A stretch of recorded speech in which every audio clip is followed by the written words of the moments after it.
Welcome back to StabtheDragon Productions, episode number 103, Texas Whiskey Tournament, Rye Division. This is the eighth match. That's what I'm trying to say. So tonight, this is the final matchup of the first bracket of the Texas Rye Division. So I guess if you're going with NCAA terminology, we started with the Sweet 16, and this will determine the Elite 8. Tonight we have Cotton Hollow Straight Rye Whiskey that will be competing in another category later on, the Almost Texas Whiskey category. This whiskey is linked to the Woodlands, Houston area, but also Bardstown, Kentucky, and it has Indiana Rye Whiskey in the bottle. And in this corner, we have Tahwahkaro Texas Rye Malt Whiskey, coming out of Palestine, Texas, a grained glass Texas whiskey. So just the facts. The Cotton Hollow, I've not reviewed on my channel, and I probably won't. But let me say that there's some mystery regarding this bottle. I got this at Total Wine probably 3 years ago, and I had asked one of the clerks there to help me find a Texas Rye whiskey. So he showed me this bottle and said it was good. And I asked him again if it was a Texas whiskey because the bottle did not say that at all. He assured me it was. And he was not entirely wrong, but it's complicated. Darren Lincoln is the owner, and if you search online, you find out that they're based out of the Woodlands, Texas, Houston area. But when he was starting his whiskey company, apparently some legal difficulties happened. He bought land in Texas for a distillery there in the Houston area, but then the local government refused to cooperate with him. Legal battle ensued and all that. He ended up setting up in Bardstown, Kentucky, with somebody. I don't think it was his own bottling plant, but it may have been. But set up a bottling plant there in Bardstown, Kentucky. So headquarters, Houston, bottling in Bardstown, and then for this product, he's got MGP rye. Now, for some of the other products, there's a variety of products that I've seen Cotton Hollow put out, including a Tennessee whiskey. And some Texas bourbon, where he sources it from other distilleries and then bottles it under his name and sells it. But the clarity here is pretty good. I mean, I really appreciate this. It says distilled, and actually there's a misprint here. It says distilled and aged in Indiana. So there you go. Bottled by Cotton Hollow Distilling in Bardstown, Kentucky. And then it's got his signature, Darren Lincoln, founder, Cotton Hollow Distilling, there on the back. So there's actually nothing on the bottle that points to Texas. Nothing. And so why the guy at Total Wine directed me towards this, I'm not sure. But, I mean, again, he's not technically wrong. If the headquarters is in Houston, there you go. I've seen this bottle reviewed on the Whiskey Tribe or Whiskey Vault channel with Daniel Whittington and Rex. And they talk, that's where I got some of the information about the background and the legal fight and all that. But here on the bottle, it says aged 4 years, right there. Aged 4 years, and it's 101 proof. So that's a direct attempt at competing with Wild Turkey, maybe. I don't know. And actually, there was a story that Daniel Whittington told about this rye whiskey. Is that there was a mistake made in the process where they thought, oh no, we're going to have to pour all this stuff out because the proof had gotten kind of out of whack. But they decided, no, let's go ahead and bottle it the way it is. And so it's 101. I don't know what they were shooting for, but it ended up right at 101. They sampled it and said it was good, and so there you go. Now, here's the other problem. I cannot find this whiskey any longer at the 3 websites that I go to: Total Wine, Specs Liquor, Goody Goody. Furthermore, in any search of Cotton Hollow Whiskey Company online, I come up negative. Their website, there's, when you Google it, their website comes up. You go to the website and it's defunct. It's not there. So I can't find Cotton Hollow for sale. So I'm not sure if they're even in business anymore.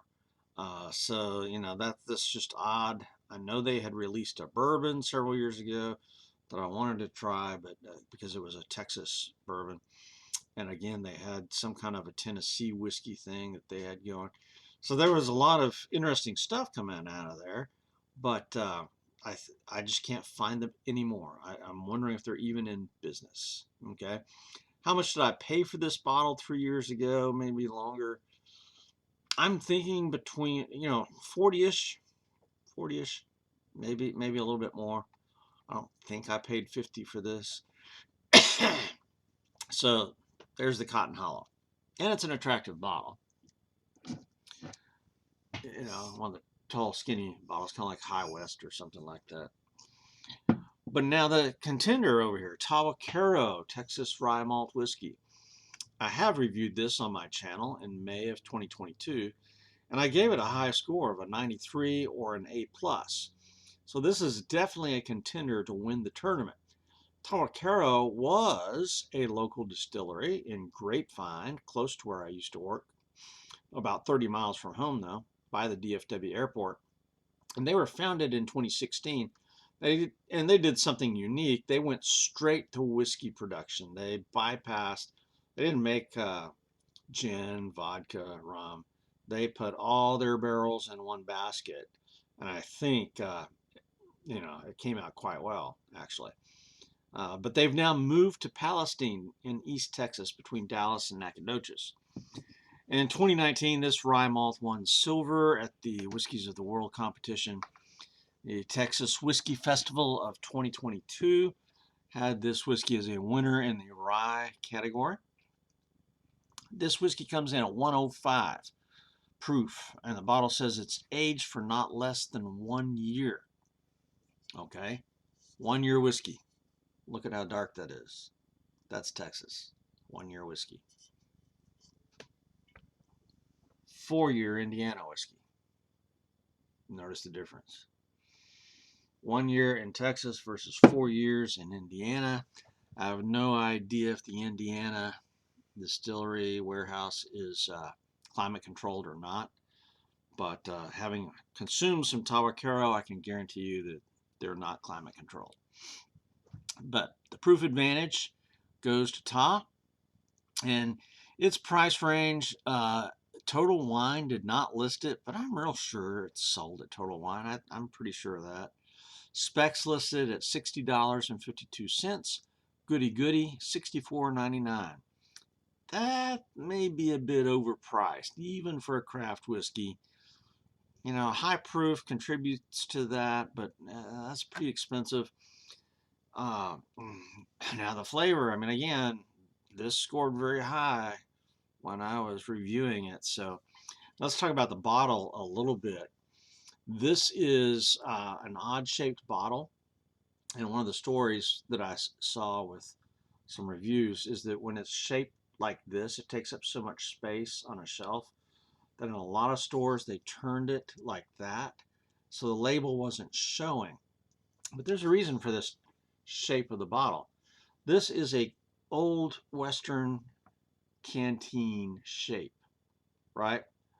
So that's the shape of a canteen from 150 years ago. So I thought that was actually cool. And the name Tahwahkaro, and here's a lesson. They named this for a particular geographic feature in a creek by Grapevine. And it was some significance to Texas history there.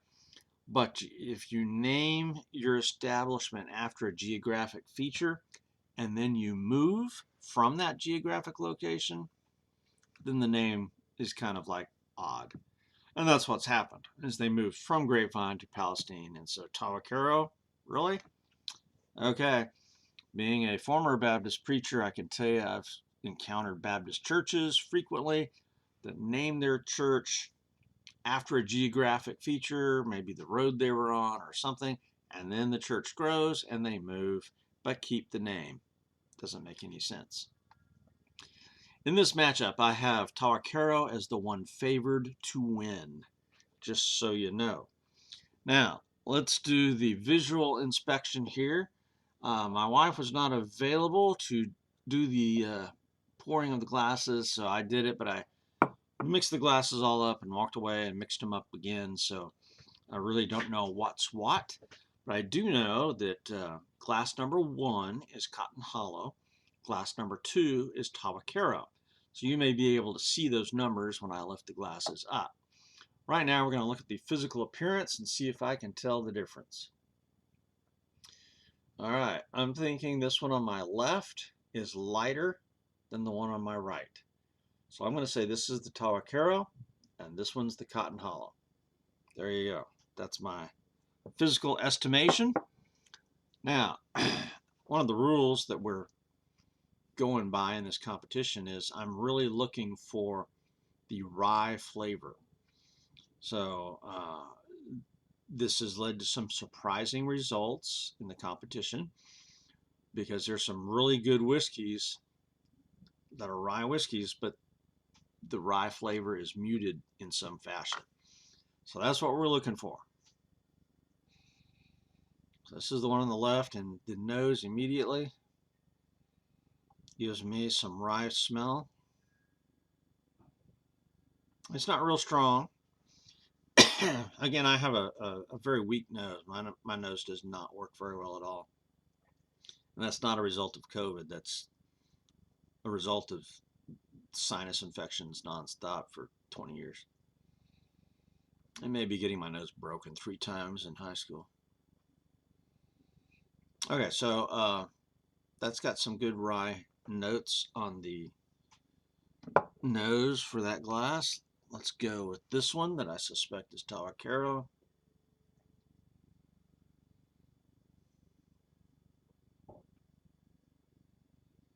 Okay, here I'm getting some good rye notes too, as well as a little bit of the Texas funk.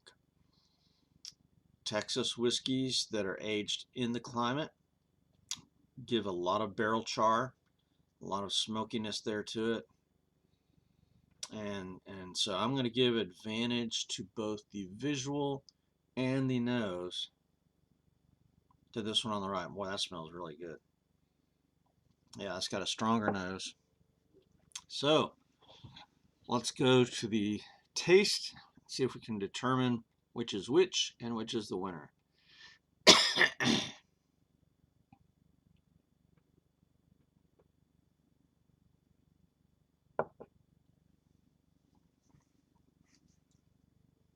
Wow. That definitely has a rich rye flavor. I mean, there's a sweetness there. See, one of the things I like about ryes is they're not as sweet as bourbons. I mean, there's still sweetness there. I mean, it's whiskey. But boy, that's got a strong rye flavor, and that 101 proof, man, that just hits the nail on the head. I mean, that's amazing. Of course, it's MGP rye, and so I don't know what the mash bill was for this. Finding anything about this whiskey is difficult if this is Cotton Hollow.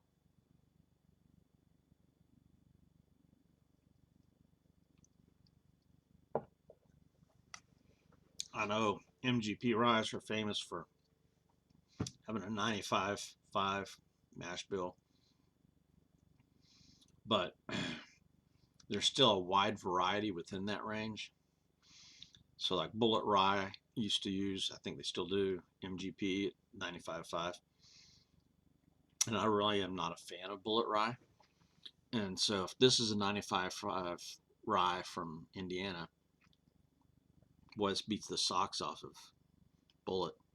That's just, that was good. That was very good. That's going to be hard to beat. because again, I'm looking for rye flavor. Okay, so let me have a Topo Chico break.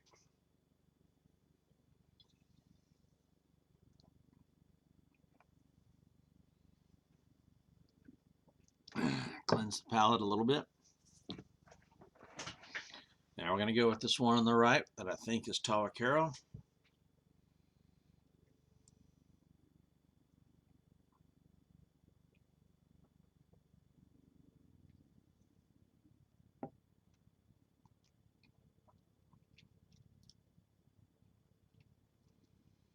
Okay, here, the rye flavor definitely comes through. It is not muted totally by the Texas funk, but the Texas funk is strong with this one. So you get a combination of the rye flavor along with that barrel char that is common with Texas whiskeys. Now the question is that a good combination? Here, pure rye. That's just a wonderful, wonderful, marvelous rye flavor. Here, you get rye plus the Texas char.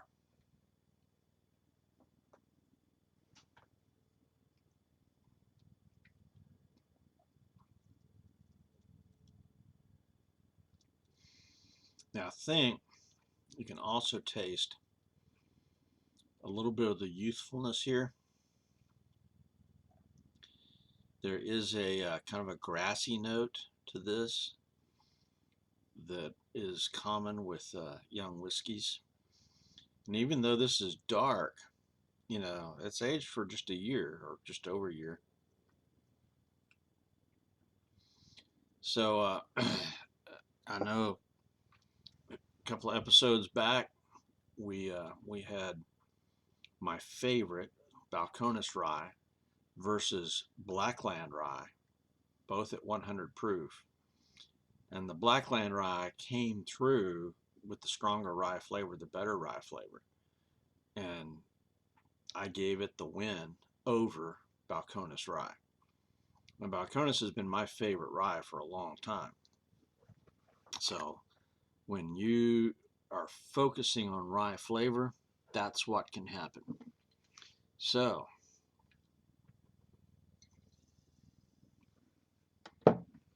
you know, by my rules, I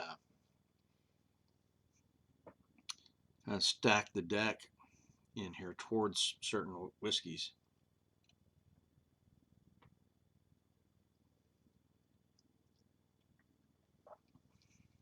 Dang. This is hard. Which one has the best rye flavor?